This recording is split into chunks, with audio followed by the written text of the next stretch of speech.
네, 서울 강남구 삼성동, 대치동, 청담동에서 아파트를 사려면 구청장의 허가를 받아야 하고 2년 동안 반드시 살아야 합니다. 토지거래 허가구역으로 지정되어 있기 때문입니다. 투기를 막기 위한 제도죠. 사회주의 국가도 아닌데 너무나 불편합니다. 오세훈 서울시장이 해제를 검토하겠다고 밝혔습니다. 해당 지역 집값이 다시 뛰지는 않을까요? 전문가들과 얘기 들어보겠습니다. 심영석 미국 IAU 부동산학과 교수, 송승현 도시화 경제대표 나오셨습니다. 어서 오십시오. 네, 반갑습니다. 토지거래 허가 구역, 서울의 일부 지역에 이게 지정이 돼 있는데 벌써 이제 5년이 가까워지고 있습니다. 많은 규제가 있다는데 이게 어느 지역이 무슨 어떤 제도인지 그리고 어느 지역이 묶여 있는지부터 상황부터 좀 알아보겠습니다. 심영석 교수님, 이 토지거래 허가 구역이라는 게 어떻게 적용되는 겁니까, 이게? 예, 이게 그 토지 투기를 억제하기 위해서 국토교통부 장관이나 아니면 시도지사가 지정할 수 있는데요. 예. 뭐 일단 지역을 지정해서 이제 거래의 규제를 하는 겁니다. 예. 최장 이제 5년간 지정할 수 있고요. 5년간. 토지를 거래하기 위해서는 이제 시장이나 군수, 구청장의 허가를 받아야 됩니다. 네. 그래서 서울 같은 경우는 이제 구청장의 허가를 받아야 되는 거죠. 예. 그리고 지금 현재 지정되어 있는 데 같은 경우는 뭐 우리가 요약해서 이렇게 말씀을 많이 하는데요. 예. 장삼대청이라고 해서 잠실동, 예, 그다음에 삼성동, 대치동, 청담동. 그리고 이제 아베목성이라고 보통 표현합니다. 예. 압구정동, 여의도, 목동 그리고 성수동. 예, 이렇게 한 8군데가 대표적으로 지정되어 있는데요. 예. 전체적으로 본다 그러면 서울시 면적의 한 10% 정도가 되니까요. 생각보다는 넓은 면적에 지정되어 있다고 볼 수 있습니다. 잠상, 대치 네 곳, 우리 송승현 대표께 보는 장삼, 대치 네 곳은 어떻게 해서 지정된 거예요, 이 동네는? 뭐 그 지역에 개발 사업들이 많이 있는 거죠. 네. 대표적으로 보면 삼성동 일대 어떤 대규모 개발들이 있거든요. 예. 국제 업무 지구를 비롯해서 용산 같은 경우는, 그리고 삼성동 같은 경우는 국제 교류하는 복합 지구를 지정을 해요. 그래서 향후에 서울의 주요 먹거리 사업이라고 볼 수 있고, 거기서 발생하는 부가가치가 크다 보니 예. 그 부가가치가 그 주변에 어떤 투기 심리를 자극을 하고 그런 것들이 주택 가격을 올릴 수 있다라는 그런 심리들이 작용을 한 것으로 보여집니다. 예. 다만 아까 앞서서도 이야기한 것처럼 5년이라는 기간이 5년.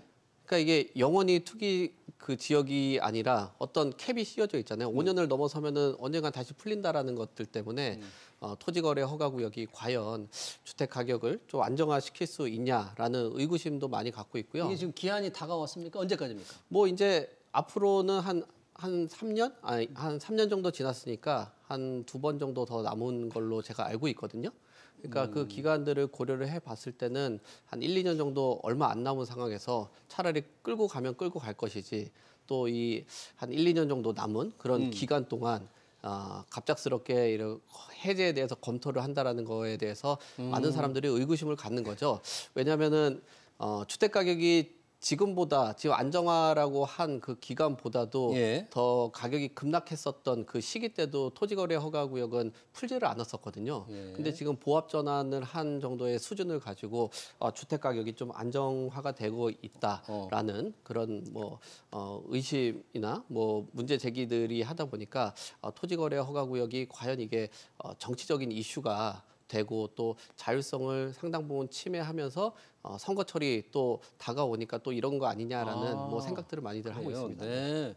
지금 이제 장삼 대치, 잠실동, 삼성동, 대치동, 청담동 참고로 말씀드리면 이제 구역이 지정된 지 벌써 4년 6개월이 됐네요. 그러다 보니까 아까 말씀하신 이제 5년에 임박했기 때문에 뭔가 이런 시급성도 나오고 있는 것 같은데, 여튼 해제하겠다를 검토하니까 아직 공식적으로 정한 건 아니지만 왜 해제하겠다고 생각을 했을까? 얘기한 대로 이게 부동산 투기를 막기 위한 제도인데 제도가 어느 정도 효과를 내서 이제 더 이상 필요 없다는 건지 뭐 그런 판단이 섰다고 봐야 됩니까? 아니면 어떻게 판단을 해야 될까요? 근데 여기에 대한 논문이나 보고서가 굉장히 많습니다. 그래서 토지거래 허가구역 제도의 효과 어떻게 나와요? 그래서 토지거래 허가구역 지정이라는 것이 예. 집값을 그러니까 원래는 이제 토지 투기를 막기 위한 건데요. 예. 어쨌든 집값을 안정시킨다는 효과는 거의 없는 걸로 이렇게 나오고 있고요. 예. 왜냐하면 지금 저희가 말씀드렸던 이제 장삼대청이라든지 아벼목성 이런 아벼목성. 지역들이 대부분 주거 선호 지역이고요. 네. 그리고 주변 지역에 비해서 오히려 가격이 두세 배 정도 더 오른 지역이거든요. 주변에 대해서 더 예. 올랐다는 얘기는 뭡니까? 그 효과가 없었다 그런 예, 얘기예요? 그래서 현장에서는 보면 오히려 정부에서 이렇게 찍어줘서 오히려 이런 지역을 투자해야 된다라는 이야기까지 나올 정도니까요. 그래서 사실은 뭐 효과가 없었다라고 보는 것이 맞고요. 효과가 예, 없었다는 그리고 점. 이제 더 큰 문제는 이제 풍선 효과죠. 풍선 효과? 그래서 대치동이라든지 삼성동을 이제 묶으니까 개포동 같은 데가 오히려 더 많이 오른다든지. 네. 예, 그리고 서울에서 이제 주거 선호 지역 강남 3구 중에서 그 서초구 같은 경우는 지정이 안 돼 있습니다. 예, 네. 그래서 잘 아시다시피 서초구에 이제 신축 아파트인데요. 네. 30평형대 즉 84 전용 제곱미터 예, 같은 경우 예. 60억까지 거래되는 사례가 있었거든요. 네, 그런 적 있었죠. 예, 네. 그러니까 이런 것들이 이제 풍선 효과로서 오히려 이제 다른 쪽에서 이제 더 많이 오르는 이런 상황이 발생했으니까요. 네. 없어지는 것이 맞지 않을까라고 대부분 이제 판단하고 있습니다. 네. 효과가 없다 두 가지를 말씀해 주셨는데 다른 지역보다 오히려 2배 이상 올랐고 또 하나 그 지역을 묶다 보니까 또 다른 곳의 풍선 효과로 아까 30평형대가 60억에 거래된 곳이 있었어요. 서초구 반포동의 어떤 아파트인데 이 풍선 효과 영향이 있다. 이 두 가지를 보셨는데 우리 송승현 대표님은 효과가 일단 뭐 눌러놓으면 좀 가격이 안정될 것 같은데 안정된 거에 대한 효과의 찬반이 좀 있는 모양이죠. 예, 그렇습니다. 뭐 여러 논문들을 뭐 얘기들 많이 주셨었는데 사실 사례 논문들을 많이 보면은 법적인 거에 대한 얘기들이 많았어요. 사실상 뭐 자율성에 대한 문제들 이런 예. 부분들이 심각했고 그리고 대부분 보면 이제 토지에 대해서들 많이들 연구들이 많았었거든요. 네. 근데 이 중심권에 있는 주택에 대한 논문들이 뭐 최근 들어서는 뭐 이제 그 용역을 해서 나왔던 논문을 살펴보면은 예.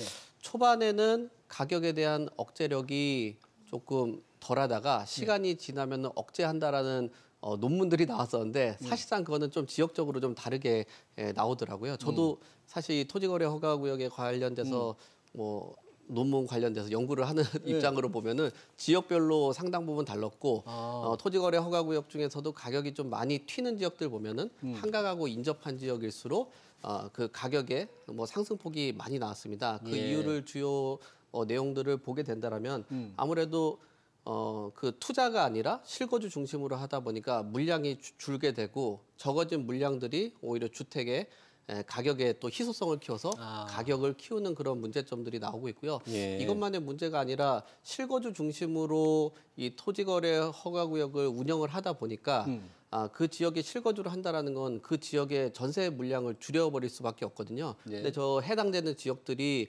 어떤 실제 거주를 한다든지 또는 전세 수요들이 굉장히 많은 지역들인데 그런 지역들의 전세값들을 올리는 그런 문제점들도 작용을 하고 있고요. 예. 그리고 신 교수님께서 지적을 하셨던 그 풍선 효과, 풍선 효과. 예, 이런 것들이 오히려 토지거래 허가구역보다 인접한 지역들, 뭐 반포동 같은 경우는 네. 가격 상승률이 더 크게 나타나는. 예. 그러니까 규제 영향력이 있었던 지역보다도 오히려 풍선 효과가 더 크게 나타나는 이런 문제점들 때문에 문제가 생기죠. 근데 5년이라는 기간이 끝나고 나면은 이 가격이 뒤죽박죽으로 됐던 것들로 인해서 시장 가격에 또 왜곡이 생기는 이런 문제점들이 생길 수 있거든요. 그래서 예.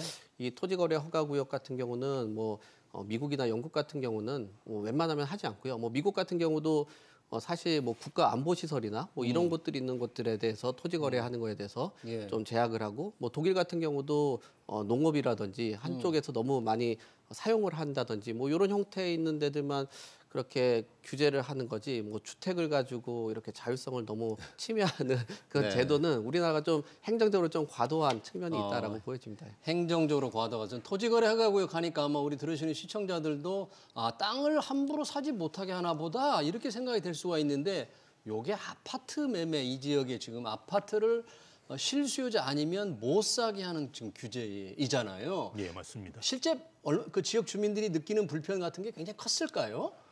예, 뭐 일단 기본적으로 사유재산권 침해라든지 거주 이전의 자유를 막는다. 이건 아주 기본 베이스라고 보시면 되고요. 예.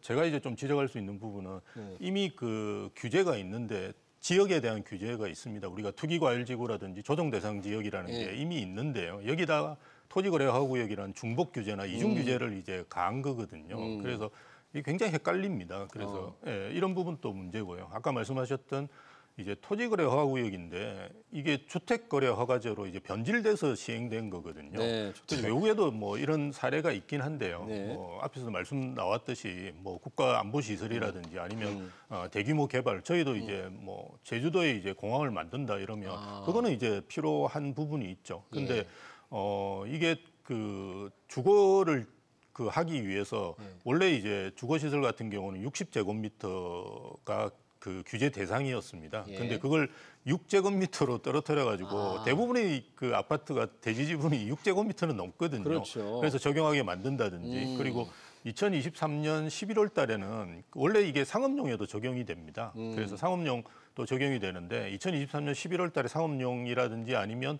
연립 다세대 그 주택 이런 거는 다 풀었어요. 그런데 네. 아파트만 지금 아파트만 남아 남아 있습니다. 있는 거죠, 그래서 이런 사례를 본다 그러면 이거는 주택거래 허가제라고 변질됐다라고 보시는 것이 아파트 거래 허가제네요. 예, 맞습니다. 네. 그렇게 변질됐다고 보시는 것이 맞아요. 예. 네.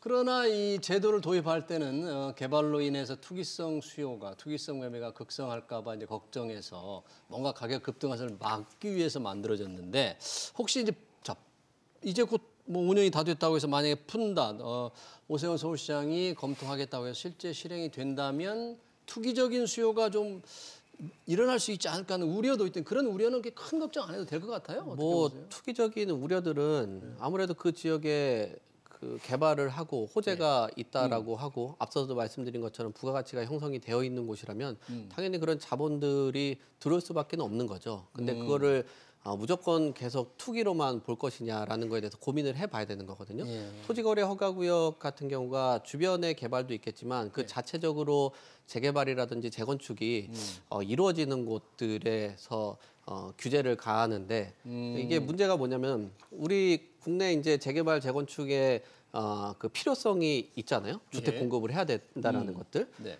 근데 그 뭐 아주 이상적인 거는 뭐 투기를 억제하는 거는 좋지만 솔직히 현실에서 보면은 투자 수요가 안 들어온 단지는 예. 재건축이 안 됩니다.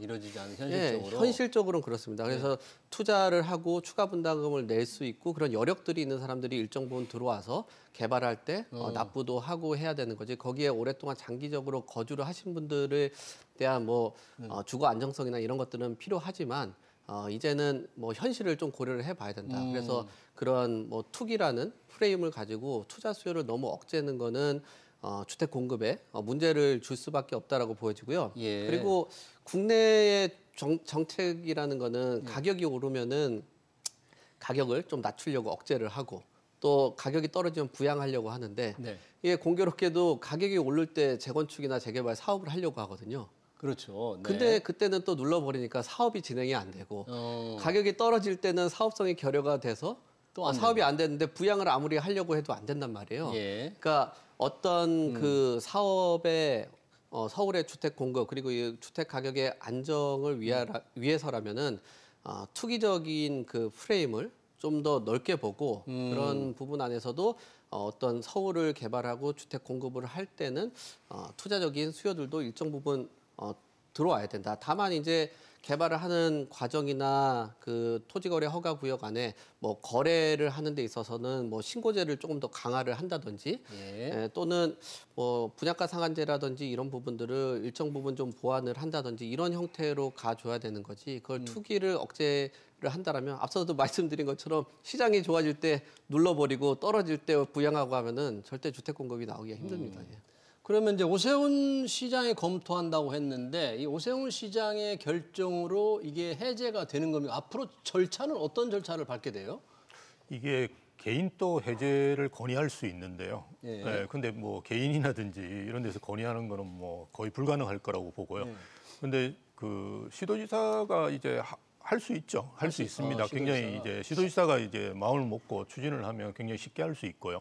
어쨌든 관련 부처에서 이제 뭐 의사결정을 하겠죠. 근데 이제 이게 그 지정 허가를 받아야 되는 대상이 그 구청입니다. 서울은. 그래서 아마 구청하고 이제 일단 협의를 하셔야 되는데 뭐 구청은 지금 예전부터 대부분이 그 해제를 해달라고 강력하게 건의를 한 상태거든요. 예. 그래서 아마 문제 없이 진행될 거고요. 그러면 이제 도시계획위원회에 상정을 하겠죠. 예. 예, 그래서 뭐 문제 없이 이제 그렇게 해지가 될 건데요. 어. 뭐 그래서 시도지사가 지정을 한 거기 때문에 뭐 해제하려고 마음만 먹는다 그러면 그 절차라는 건 굉장히 간단하게 할 수 있는데요.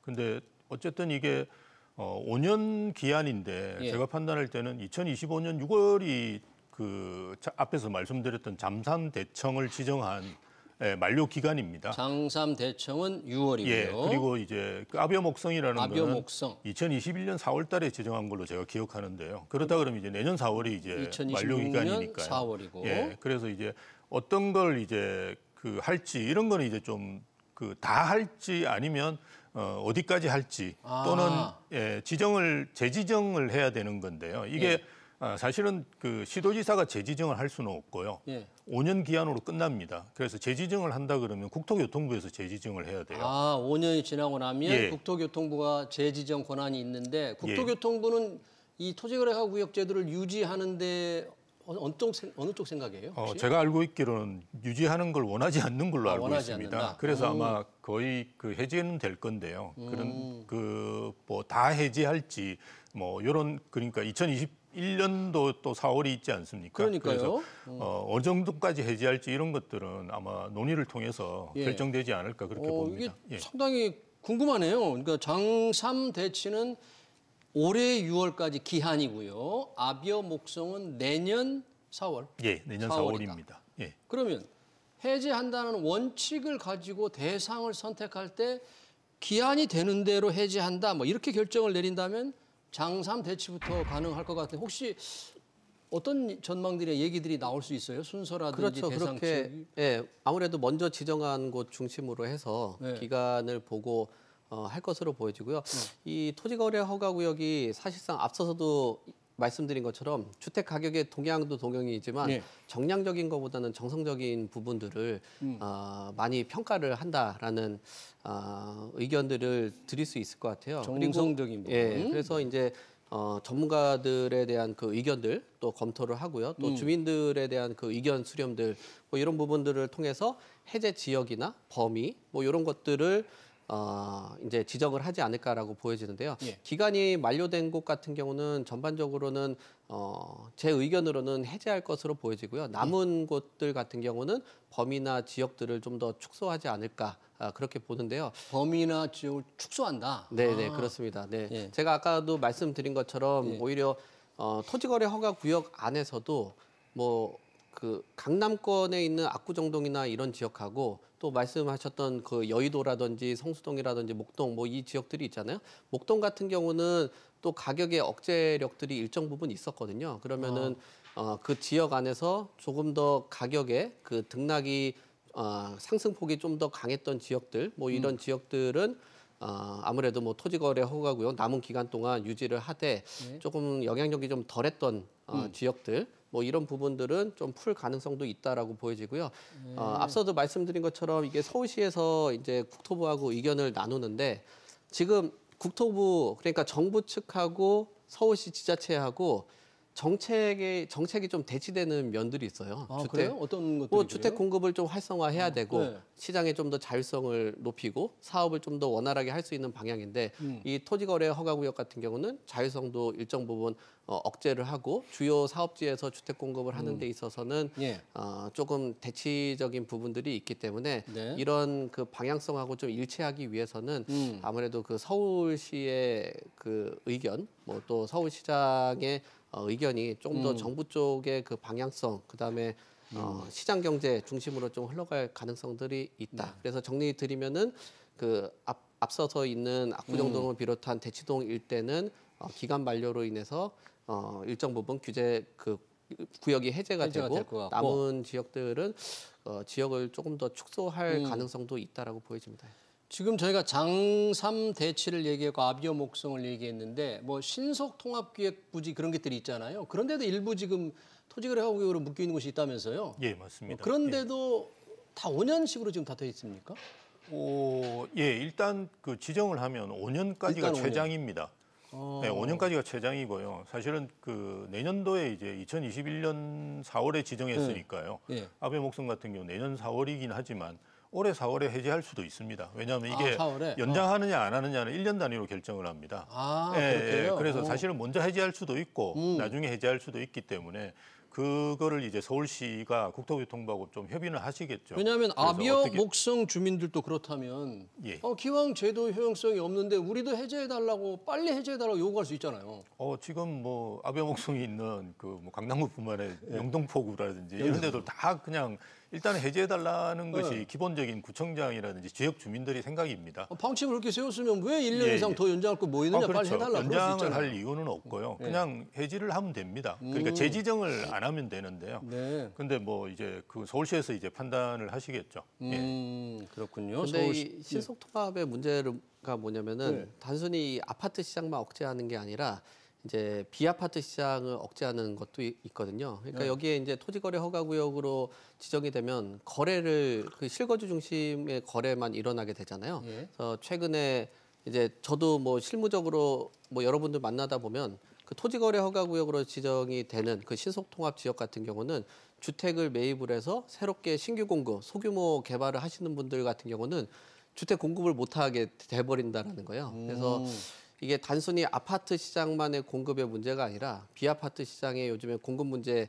뭐 아파트의 뭐 절반 수준밖에 못 미친다라고 하고 또 전세 가격 불안의 요인으로 그 지목을 받고 있는 게 이 비아파트 시장인데 네. 거기에 또 주택 공급을 못하게 하는 게 이 신속통합기획과 또 신속통합기획의 연결고리인 그 토지거래 허가구역 뭐 이런 문제가 전월세에 있는 영향을 거죠. 미칠 수 있다 그런 네, 얘기네. 그렇습니다. 예. 네, 이 상당히 중요한 주제인데 서울 오세훈 시장이 일단 뭐 해제 검토를 한다고 했으니까 구체적으로 어느 지역을 언제쯤 할지는 곧 지켜봐야 될 것 같고 그 결정이 조만간 나와야 할 것 같네요. 왜냐하면 1년 단위로 연장할 때 아비오 목성이 5년 만기 1년 전이 곧 4월로 다가오니까 그때부터 조금 뭔가 방향이 곧 설 것 같습니다. 네, 토지거래 허가제 얘기를 좀 들어봤고요. 기왕에 부동산 시장 동향 잠깐 언급해보고 싶은데 한국부동산원이 12월 전국 주택가격 동향 조사를 발표했습니다. 전국 주택가격이 전국 기준입니다. 7개월 만에 하락했고 수도권은 보합, 서울은 0.08% 상승. 이 상승폭이 조금 줄었는데 0.8%. 네, 줄었는데 시장은 좀 이거보다 더 싸늘한 것 같은데 혹시 이 통계가 좀 정확해 보입니까? 아니면 어떻게 좀 반영이 제대로 안 된 것 같습니까? 지금 분위기 어떻습니까? 12월 통계는 사실은 우리가 집계하는 거는 거의 11월 달 거를 집계한다고 보시는 게 맞아요. 예. 네, 그래서 이제 서울도 거의 0.1% 정도 올랐거든요. 0.1%는 사실 의미 있는 상승입니다. 왜냐하면 연간으로 뭐 0.1% 정도 되면 연간으로 따지더라도 뭐 1, 2%가 되니까요. 그래서 이게 그 1월 통계가 이제 발표된다 그러면 제 생각은 이제 약보합으로 이렇게 바뀌지 않을까라는 생각이고요. 예, 서울도. 최근에는 뭐 잘 아시다시피 이제 정시 일정 같은 게 굉장히 불안함거든요. 그렇죠. 그래서 거래가 거의 뭐 안 되는 상황입니다. 네. 그래서 뭐 매매뿐만 아니라 전월세 거래도 잘 안 하시거든요. 그래서 그런 상황이 반영된다 그러면 예. 1월 달에는 조금 더 조정된 이제 수치가 나오지 않을까 그렇게 볼 수 있죠. 네, 그러니까 12월, 이제 1월 통계가 실제 나온다 보면 굉장히 싸늘한 통계가 있을 것 같다. 뭐 계속 떨어지고 오른 곳이 없다고 하는데 잠깐 오른 곳 한 군데 좀 무슨 일이 있었는지 좀 살펴보고 싶은 동네가 있어요. 12월 한국 부동산 통계에서 가장 많이 오른 곳이 뭐 서초, 반포, 강남 뭐 이런 데가 아니고 경상북도 상주에서 무슨 일이 있었습니까? 이 송승희 대표님.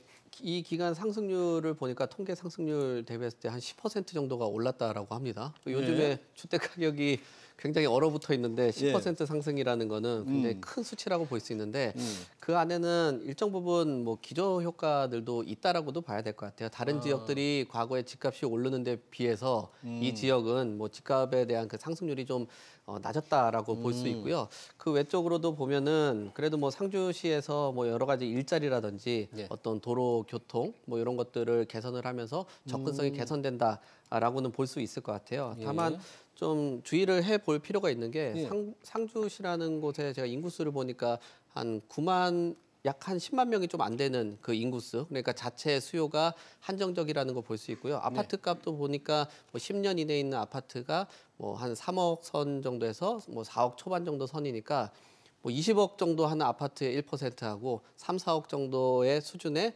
아파트의 뭐 한 10% 수준하고는 좀 가격과 상승률을 좀 구분해서 좀 볼 필요가 있다라고 보여집니다. 그렇긴 합니다. 뭐 기저 효과도 좀 있을 테고 상승률에도 상승 폭만으로 보면 많지 않은데 혹시 수요 공급 사이에서 특별히 공급이 좀 부족하지 않았나 뭐 이런 생각도 해보네. 정확하게 그 내용을 보면 뭐 또 다른 좀 원인을 좀 찾을 수 있었습니까 혹시 심 교수님은? 예, 2021년 이후로 어쨌든 입주 물량이 많지 않은 걸로 보여집니다. 그런데 그거는 그 분양하기에 아마 힘들었을 거예요 건설 회사들이. 그곳에서. 그러니까 뭐 그런 요인들이 이제 겹치다 보니까 예. 이렇게 발생한 것 같고요. 또 하나는 이제 거기가 이제 일자리가 좀 생긴다고 합니다. 그쪽에 예, 사무실에? 제2차 전지 뭐 클러스터 산업단지를 만든다고 그러고요. 예. 그리고 이제 교통 호재도 좀 있는 것 같습니다. 중부선 뭐 광역철도 사업인가 뭐 이런 예. 것들이 진행된다고 하니까요.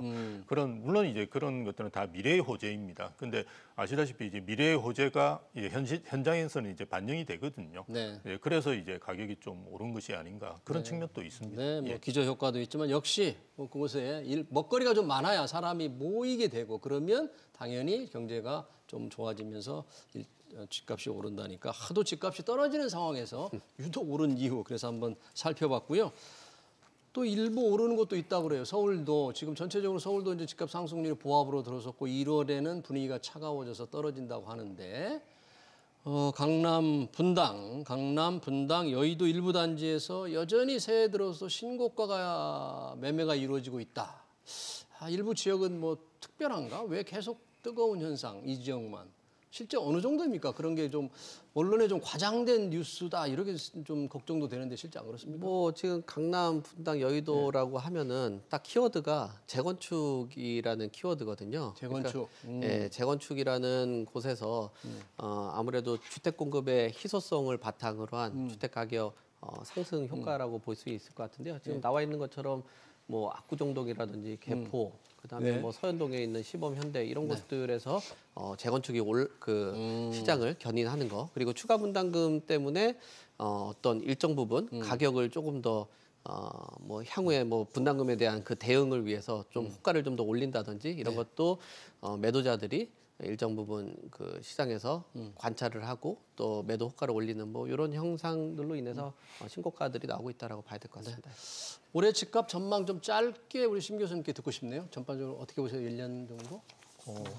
상저하고가 거의 3년 계속되는 것 같아요. 상저하고? 예, 그래서 뭐 올해 초에는 뭐 아무래도 이제 정치 일정 때문에 뭐 움직이지 않을 거고요. 하반기로 갈수록 이제 뭐 우리가 수급 불안에 대한 요인들이 커지거든요. 예. 그래서 뭐 하반기로 갈수록 조금 더 지금보다는 좋아지지 않을까 예, 그렇게 봅니다. 예. 네, 잘 알겠습니다. 부동산 시장 동향 그리고 곧 있을 토지거래 허가구역 해제 검토 관련 토론 여기서 마치겠습니다. 지금까지 심영석 미국 IAU 부동산학과 교수 송승현 도시화경제 대표였습니다. 고맙습니다. 네, 감사합니다. 감사합니다.